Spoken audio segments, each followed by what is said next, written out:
Hello and welcome to another video. My name is Reggie and today is a bit of a special one because I'll be doing a double preview of these two games, Propolis and Point Galaxy. Both games are from Flat Out Games and are coming to Kickstarter very soon. Thank you Flat Out Games for providing me with these two prototypes. So just know that every piece of footage that you're seeing is from my prototype copy, so the components are subject to change by the time you get them in your hands.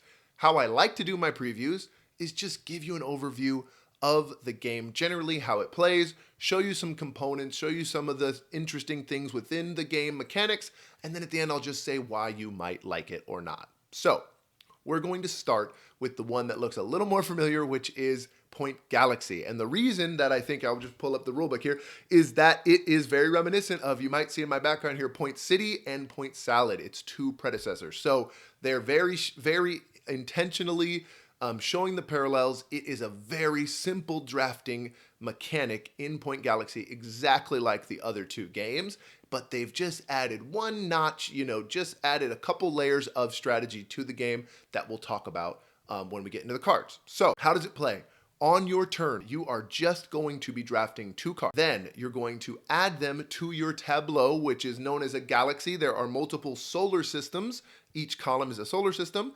And then you will check if you've earned any of these rockets. I do have, again, remember this is a promo, but these are these little rocket tokens that come in the game. They have different final game scoring as well, which is really great. Some of them are very simple, like this, just 4 points.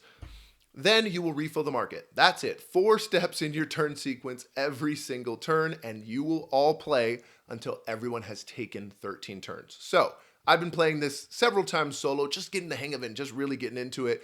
And playing one player, and once you know the bot, you can really play it in 10 to 15 minutes. But I think 30 minutes is a really good estimate really for that, like 2, 3, and 4 player games, just to give people time to think and make their decisions. So it's fairly simple and it does remind you of those things, but really where the complexity comes in are these card types here, which there's a nice handy dandy setup aid that has final scoring on it as well, but also all 6 card types. So we're just going to go through those because I think, my lighting's a little messed up there. There you go. We're just going to go through those and it's going to give you an understanding of how the game plays. So what you can draft, number 1 are the planets. So it's got the very patented Flat Out Game double-sided cards, and they're great. So the ones that are on the backside are a little more special, and all the other cards are planets.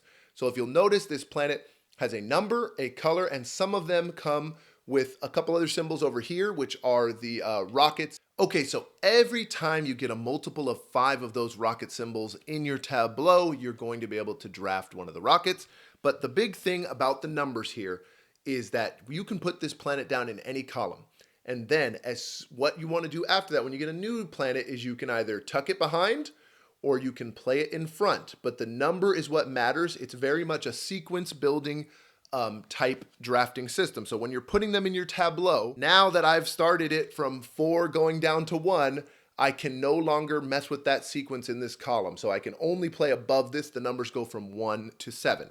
So the other type of planets are these special ones that you can see. They're called Planet X. They have no color, but they can, and no number, but they can basically be whatever number you want, and in turn are not disrupting your sequence. So those are the planets. They're very much what you're going to mostly be drafting into your tableau, also known as your galaxy. Above each of these columns, which are called solar systems, you can place the sun card. So these are the backs here, and they will have some scoring for that column specifically. So this one says 1 point per pink planet in this column, in this solar system. And there are lots of different effects like this with the suns, and so you can have as many columns and solar systems as you're able to get in 13 turns. There's also an interesting little asteroid mechanic, and you can see you tuck these behind a sun actually. So I would just go like this, tucking behind the sun. At the end of the game, the person with the most asteroids in their galaxy, entire galaxy, will get 10 points. Second place will get 6, and third place will get 2. So that is a very familiar majority mechanic that you are paying attention to what else the other people draft into their tableau when it comes to the asteroids. So the final 2 card types, there are the wormholes here, and this is what they look like when you put them into a column, it basically resets the sequence. So if I did get an unlucky 4-1 like I had put there, I put that wormhole down and now I can start it back at 7 or start it back at 1 or 2 or another number. And then there are the moons that go within each of these columns as well, the solar systems, and they really want you to have specific colors above and below them. So this moon specifically wants a pink one and a green planet above and below it, and if you do that, you will earn 3 points. So those are all the cards, and balancing all of that is the tricky strategy. That sequence building part really is the next layer that takes it above the originals of Point Salad and Point City. So then at the end of the game, you're going to score for all of your suns, whatever they're getting. For example, 1 point per pink in that column. There are some more complex ones, like 3 points per set of 3 between these 3 colors, which are pink, green, and purple. Then within each system, you're going to score for the unique numbers that you have in there. So if you get a full set of 1 through 7, even with wormholes included, you'll get 12 points. You'll get points for your moons. You will get points for these research icons, which is one only other thing I didn't really show you here. And you'll see there are ones with the alphabet research there, A through G, I think it is in the game. And you want to collect unique versions of those, and that has a sequence. You'll score for these rocket tokens that we talked about.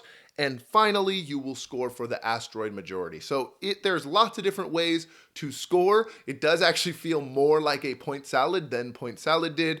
But that is how Point Galaxy plays. Let me tell you how Propolis plays. Now on to Propolis. This is FlatOut's first worker placement game that also has elements of engine building and area control. Thematically, we are bee colonies, and we're going to be collecting all of these resources and constructing these structure cards in our tableau to the best of our abilities.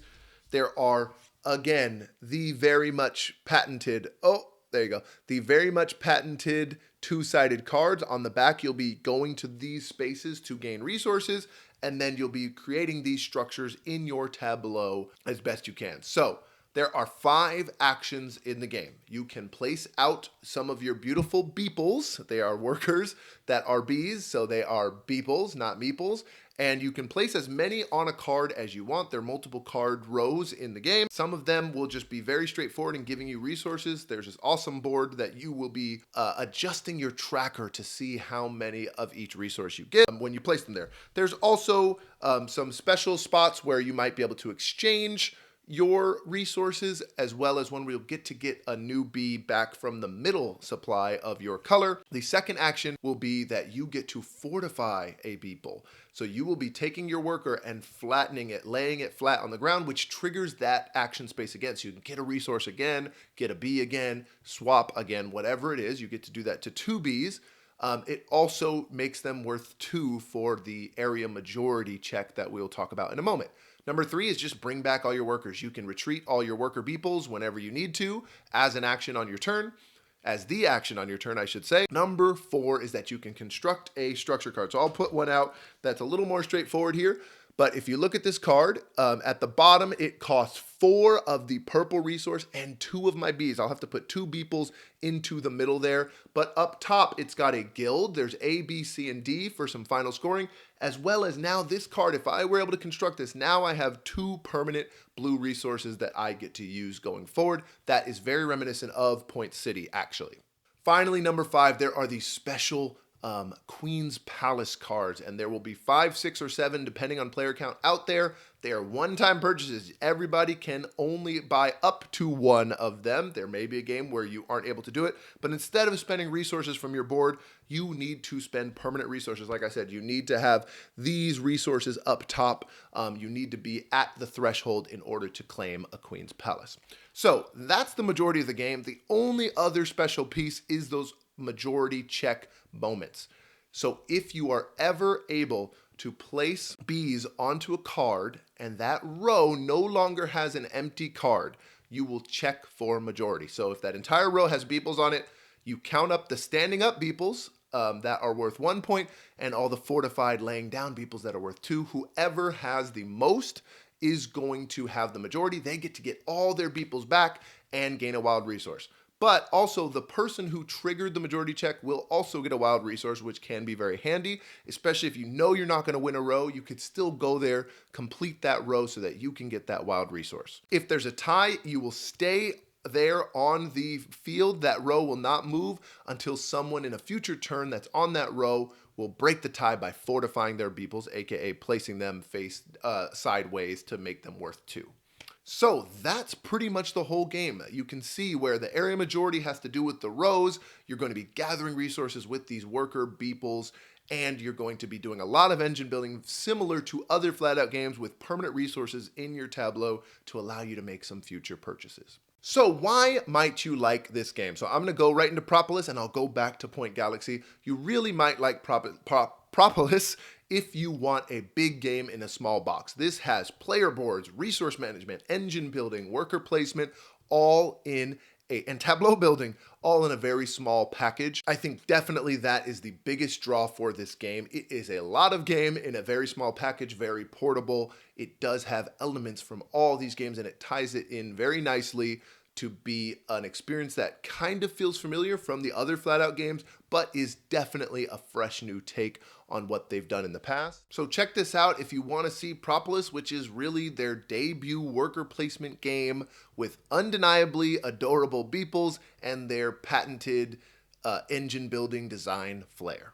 As for Point Galaxy, it's really a no-brainer if you like the originals of Point Salad and Point City and you want a little bit more, this is a game you should check out. It is such a natural evolution of Point Salad and Point City. And finally, if you are a fan of solo modes that are very neat, very easy to manage the automa and how it's going to work, these are 2 games you should be interested in. It's very, very straightforward to set up and play. If you like the mechanics of the game and you want to be able to play it by yourself and travel with it, both of these games have very well implemented solo modes that are easy to pick up and play. So there's my preview for Propolis and Point Galaxy. I want to say thank you again to Flat Out Games.